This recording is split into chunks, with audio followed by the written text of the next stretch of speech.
Guys আমি গিয়েছিলাম eco park, পৃথিবীর সপ্তম আশ্চর্য একদিনে দেখতে। গাইস আজকের ভিডিওতে আমি বলবো তোমরা কিভাবে শিয়ালদা থেকে ইকো পার্কে যাবে, কত টাকা টিকিট পাবে, কোন বাস ধরবে, সবকিছু অল টোটাল গাইস আমি তোমাদের এই ভিডিওতে বলবো। ঠিক আছে, তাই গাইস ভিডিওটা লাস্ট পর্যন্ত দেখো। চলো শুরু করা যায় আজকের ব্লগ, আমার ইকো পার্ক ভ্রমণ। হ্যালো গাইজ, আমরা চলে এসেছি শিয়ালদায়। আজকে ইকো পার্কে যাবো। শিয়ালদায় চলে এসেছি আগেই বেথা থেকে। রাত্রে একটু হয়েছিল, ভিডিও করে নি। শিয়ালদা শিয়ালদা স্টেশন শিয়ালদা আছে এখানে। আমি যাচ্ছি, এখন এসছি। এবারে যাবো, কিছু খাবার খাবো।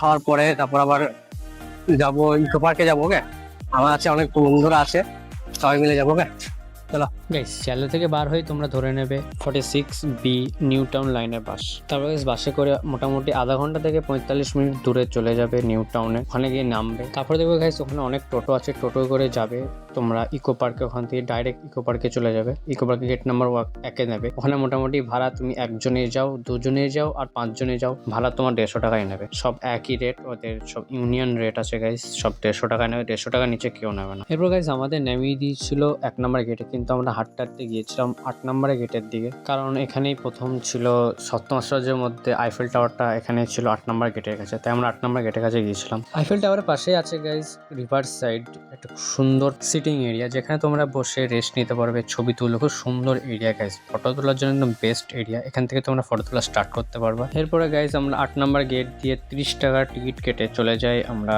পার্কের ভেতরের দিকে। একটা ইনফরমেশন দিয়ে দিই গাইস, পার্কের ভেতরে দিয়ে যে বড় বিল্ডিং দেখছো, এটা হচ্ছে মেট্রো স্টেশন। ওটা 2026 সালে স্টার্ট হয়ে যাবে। তখন সবাই ডাইরেক্ট শিয়ালদা থেকে বা হাওড়া থেকে ডাইরেক্ট এখানে চলে আসতে পারে ইকো পার্কে। এরপর একটু যাওয়ার পর তোমরা দেখতে পাবে জাপানিজ স্টাইলে যে গেটগুলো হয়, সেই গেটগুলো আছে এখানে। জাপানিজ গেট দিকে গাইস আটো এগিয়ে আসে, তোমরা দেখতে পাবে জাপানিজ রেন ফরেস্ট, যেখানে পাইপের মাধ্যমে ঝিরঝিরি বৃষ্টি স্প্রে করা হয়, জল স্প্রে করা, যেখানে মনে হবে এখানে বৃষ্টি হচ্ছে। এই হালকা বৃষ্টির জন্য তোমার বডিতে একটা ফ্রেশনেস ফিল হবে, একটা নতুন ফিল হবে, ঠান্ডা ঠান্ডা ফিল হবে। গরমের মধ্যে গেলে একদম বেস্ট, একদম খুব সুন্দর ফিল হয়। এরপর গাইস হালকা খাওয়া দাওয়া করে তোমরা চলে আসবে 2 নম্বর গেটের দিকে, যেখানে আছে যেটা আজকে মেন টপিক, পৃথিবীর সপ্তম আশ্চর্য। 2 নম্বর গেটের কাছে 30 টাকা করে টিকিট কেটে চলে আসবে তোমরা সপ্তম আশ্চর্যের এই পার্কটায়, যেখানে আছে প্রথমে ঢুকে দেখবে পিরামিড, মিশরের পিরামিড।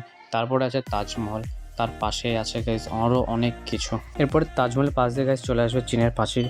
চীনের পাঁচিলের উপর হাঁটতে হাঁটতে তোমরা চলে যাবে লাস্টের দিকে, যেখানে থাকবে রোমের থিয়েটার। শুনেছে নাকি এই থিয়েটারে মানুষ আর পশুদের মধ্যে লড়াই হতো, আর ওপরে বসে রাজা মহারাজারা এই লড়াই দেখে মজা ও আনন্দ করতো। তারপরে আবার তাজমহলের পাশে দেখবে অনেক মূর্তি, স্ট্যাচু, লাল পোড়ামাটির মন্দিরও আছে। এখন অনেক কিছু আছে, অনেক কিছু দেখার আছে, বাট কিছু কারণের জন্য আমি বাড়ি যাচ্ছি। ওকে, সো গাইস ভিডিওটা এই পর্যন্তই। ভালো করে লাইক কমেন্ট করো, আর সমস্ত ডিটেলস ডিসক্রিপশনে থাকবে। ওকে, টাটা, বাই বাই, আবার দেখা হবে পরে কোনো ব্লগে।